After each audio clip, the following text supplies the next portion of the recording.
Can you double clutch a motorcycle? Manual transmission shifting using the clutch for each shift out of, and then into, each gear is double dead clutching.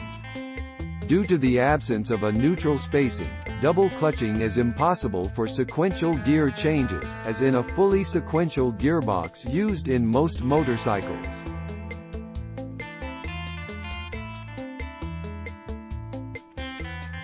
Thanks for watching.